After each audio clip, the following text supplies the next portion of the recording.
Hola, buenas tardes a todos nuestros internautas en este nuevo capítulo de Diálogo Regionalista en periodo de elecciones.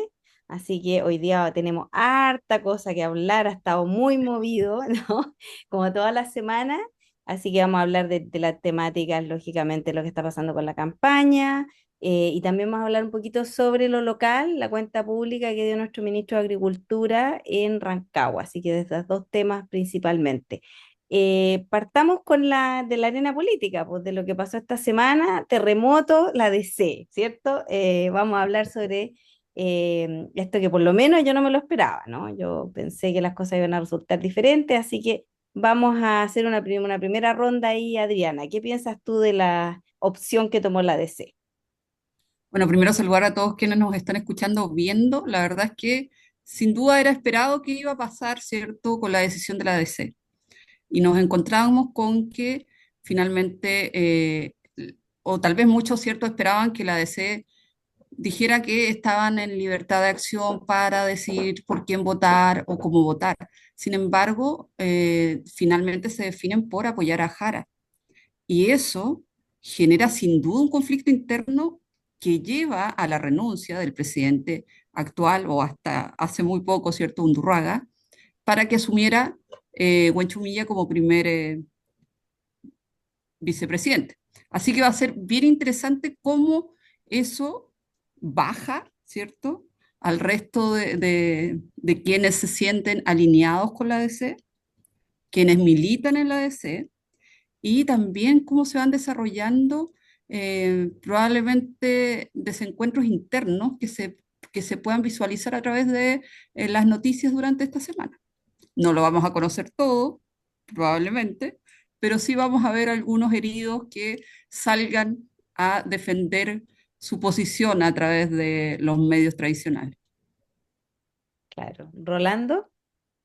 Sí, bueno, el mayor temor yo creo que era el quiebre, eh, porque se suponía que las fuerzas estaban muy parejas y la democracia cristiana ya ha sufrido dos escisiones importantes a partir de lo que fue la, el primer plebiscito constitucional, ¿no es cierto?, que significó la constitución de demócratas y amarillo, ¿no es cierto?, que compusieron básicamente militantes demócratas cristianos, con algunas incrustaciones en el caso de amarillo. Y, y lo que se esperaba, claro, era eso, que en busca de buscar una cosa que no dividiera al partido tan frontalmente, se declarara la libertad de acción, yendo en lista única parlamentaria, por supuesto, con el oficialismo, y posteriormente en la segunda vuelta, claro, la decisión entre Jara y eventualmente Kast hacía que las cosas fluyeran de manera más natural, sin tanto trauma. Pero bueno, las cosas se dieron así, la diferencia fue bastante grande, 67% entiendo que apoyaron la opción de Jara, lo cual es bastante significativo. Eh, Mira, en términos numéricos yo creo que no le aporta mucho a la campaña de Jara, objetivamente. La democracia cristiana es un partido en decadencia, como varios otros de nuestra escena política nacional, pero simbólicamente es muy relevante. No hay que despreciarlo. Yo creo que eh, cada candidato, cada figura que va a llegar a la final, a la segunda vuelta, necesita ampliar su base de apoyo electoral. Y esto es un golpe de ánimo para Jara, porque amplía su base y ya no son solo los partidos del oficialismo. No hay que olvidarse que la democracia cristiana no es parte del gobierno, nunca ha sido parte de la alianza oficialista, por lo tanto es la incorporación de un nuevo actor que se suma y que efectivamente yo diría que le da más fuerza al discurso de Jara de decir que ella no es una candidata del Partido Comunista, que ella es una candidata de una alianza de centro izquierda y por lo tanto le permite ampliarse y separar aguas, porque seguramente el anticomunismo va a ser una de las variables que va a influir en la campaña de la derecha, aunque creo yo que no es muy relevante hoy día, pero esto le permite simbólicamente ampliarse y yo creo que es una buena noticia para Jara. Creo que es una buena cosa para el oficialismo que ahora enfrenta la dura tarea de lograr reducir las aspiraciones parlamentarias de los partidos que componen, son como 8 o 9 partidos hoy día, y que todas puedan ser parte de una sola lista, algo que todavía no está tan claro. No, pero fíjate que a mí me parece interesante remarcar el hecho de que hubo una diferencia en la votación, porque una cosa fue el apoyo en la lista parlamentaria única, que fue eso, fue mayoritario, pero muy grande la votación por ese lado, pero el tema de apoyar a Jara fue menos mayoritario. Entonces, igual ahí había una diferencia, ¿ah? Entre los que apoyaban, y yo me pregunto también ahí cuánto habrá pesado lo que pasó en la DC, lo que tú decías que la DC no es parte de este gobierno. Entonces, ¿cuánto habrá pesado ver lo que eso ha tenido como efecto en la democracia cristiana? No sé qué piensan ustedes. Y yo creo que eso es algo que pesó bastante y además a puertas de la lista parlamentaria. O sea, significaba irse en una lista separados y yo creo que por ahí, al final, tomando en consideración cuáles son los resultados o qué les ha producido el no estar en el gobierno, sumando y restando, consideraron tal vez más prácticamente que les convenía estar y apoyar a Jara en esta pasada. Y es interesante lo que dice Buenchumilla en una nota le preguntan y dice, en realidad, el Partido Comunista se volvió capitalista y el principal país, como China, ¿cierto? La derecha no le da, digamos, ningún reparo en poder cooperar con una nación como la China y con la industria china que vemos también como poco a poco ha introducido sus industrias y también todos sus negocios aquí, o que comienza, ¿cierto?, acá en Latinoamérica. Claro. Y por Sí, otro yo, lado, mira, yo creo que no es, a ver, la DC no ha sido parte del gobierno. Yo creo que hoy día, a ver, el oficialismo lo que está haciendo es precaver una posible derrota. Si hay que ser claro en esto, las opciones electorales de triunfo todavía las tiene la derecha. Pero es muy relevante entonces lo que pasa en ambas cámaras. Y por lo tanto, la lista única permite dos cosas. Uno, la subsistencia legal de los partidos pequeños, que necesitan un mínimo de parlamentarios o de votación, que en este caso votación es más difícil por la cantidad de partidos que van a ser parte de la única lista, pero sí de tener la cantidad de parlamentarios suficiente para tener existencia legal. Eso es muy relevante. Lo otro es garantizar el control de a lo menos una de las dos cámaras para poder entonces impedir que el gobierno que exista, ¿no es cierto?, pueda hacer y deshacer. Entonces, en esa línea creo que ese es el motivo principal. Ahora, claro, me parece interesante lo que dice Chumilla a propósito de eso, aun cuando es estrictamente China, no sé si podrá catalogarse de capitalismo así tan puro y duro. Su economía tiene economía de mercado, pero claramente tiene otras opciones y acciones, digamos. Así que, bueno, pero es interesante como una forma de descomprimir, ¿no es cierto?, el conflicto interno.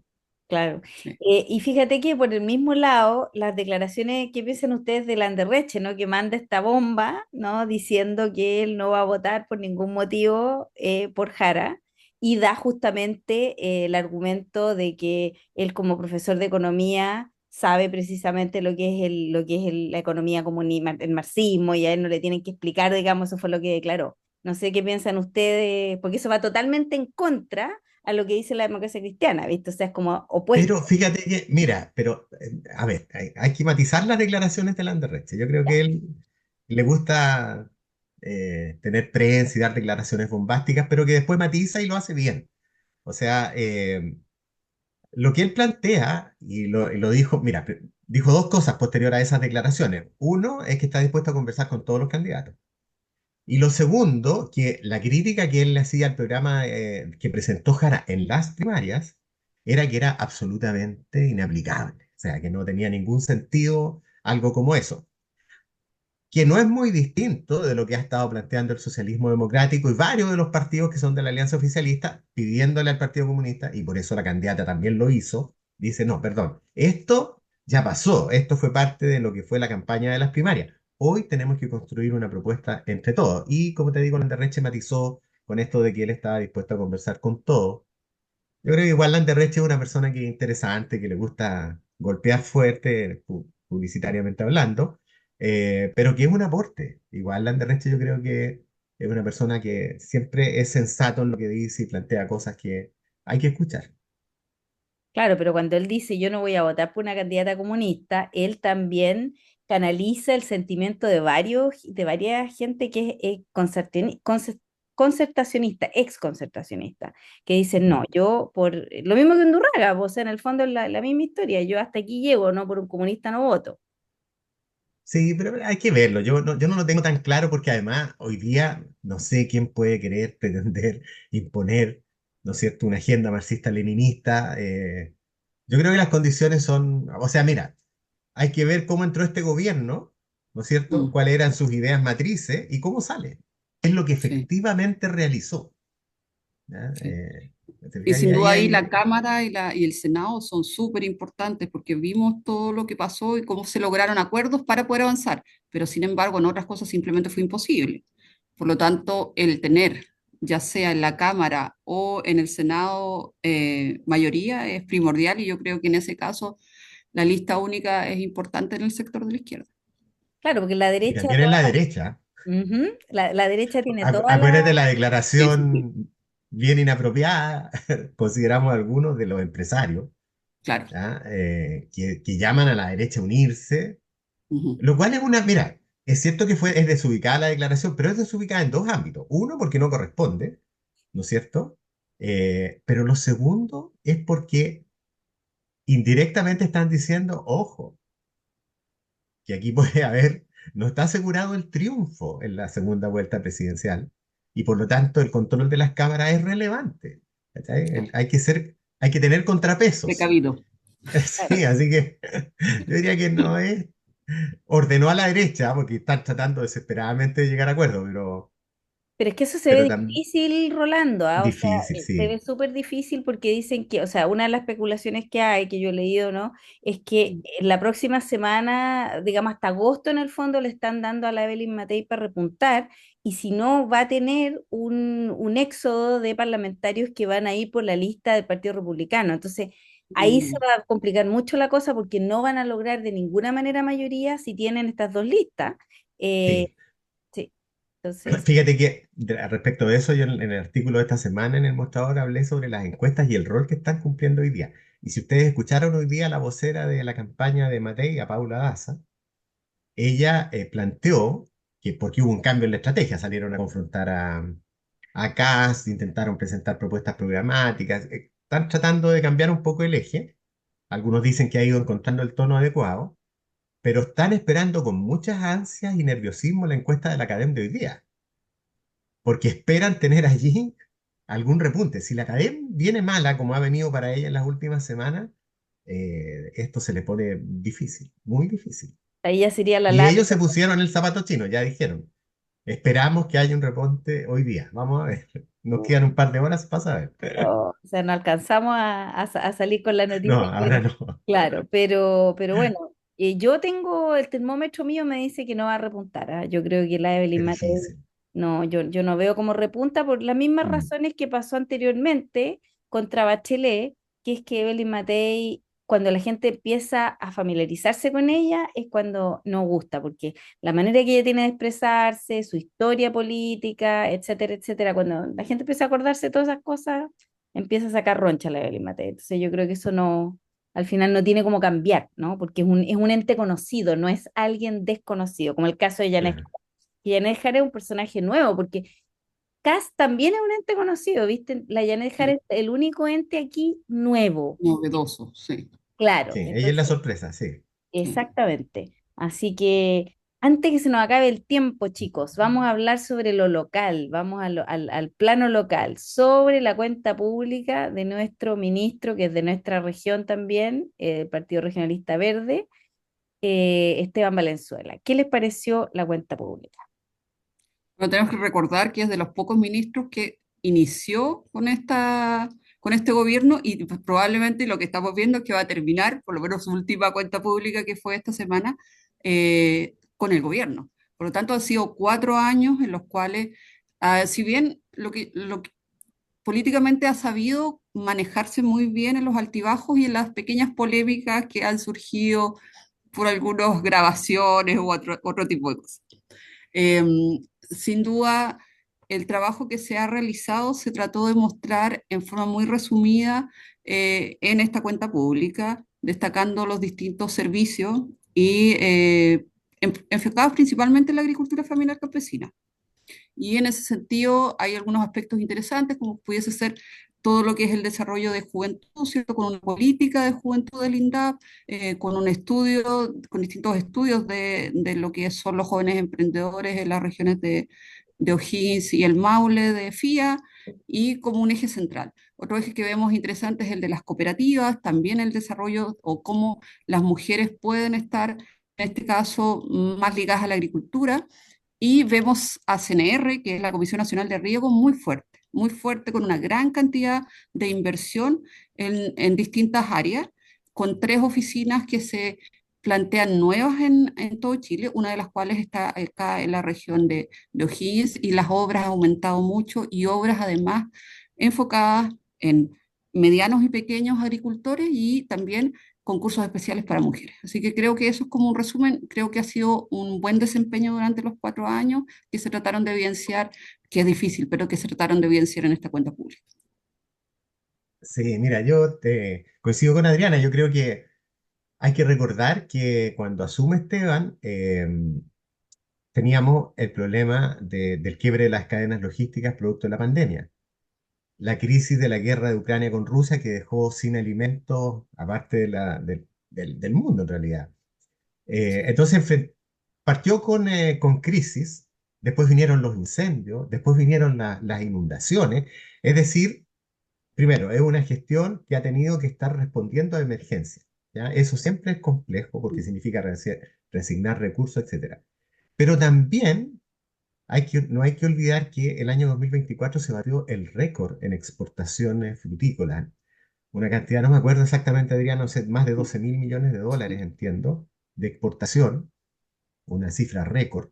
Es decir, ha estado, yo diría que en el suma y resta ha sido una gestión muy positiva porque ha tenido que enfrentar emergencias, ha sabido trabajar con el sector privado, porque han trabajado de la mano, ampliando los tratados comerciales, integrándose a nuevos mercados, todo lo que se ha hecho por Asia, India, Vietnam, etcétera, y al mismo tiempo la preocupación por los sectores más vulnerables en el mundo rural.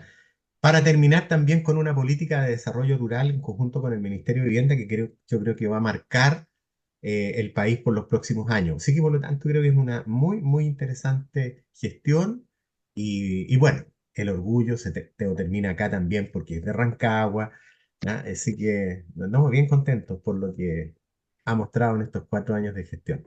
Y hay que recordar que es uno de los ministros mejores evaluados, ¿ah? Cuando Sí, se han hecho evaluaciones, él ha estado desde un comienzo y termina además su periodo con un alto índice de aprobación. La gente lo tiene bastante presente porque, como decía Adriana, ha estado en todas estas cosas cuando han habido crisis, qué sé yo, el ministro Valenzuela ha estado siempre ahí dando declaraciones y ha sido acertado. Él también a nivel comunicacional creo que se ha manejado, él es periodista, pero a Sí. veces se sabe que sí, casa de herrero cuchillo palo, pero yo creo que en este caso no, él se ha manejado bastante bien a nivel de los medios, ¿ah? Se sabe expresar, tiene carisma, así que yo creo que por ese lado también, como dice Rolando, un orgullo también haber tenido un ministro tan exitoso de nuestra región, que esperamos tenerlo también de vuelta a la política en nuestra región, que harto hace falta. exactamente, eso esperamos. Y es que, exactamente. Bueno, tenemos que dejar hasta acá, como hemos prometido, los diálogos regionalistas de elecciones son cortitos, son estas cápsulas para que la gente vaya siguiéndonos, comentando también si tienen preguntas, comentarios, todo, ¿no? A través de nuestras redes, por el canal de YouTube. Así que esperamos sus comentarios y que bueno, que nos continúen, ¿cierto? Escuchando y viendo todas las semanas. Así que hasta la próxima, les mandamos un caluroso abrazo, así para el frío de estos días, les Sí, mandamos un caluroso abrazo. Hasta la próxima semana. Hasta la próxima muy semana. bien, hasta luego. Chao.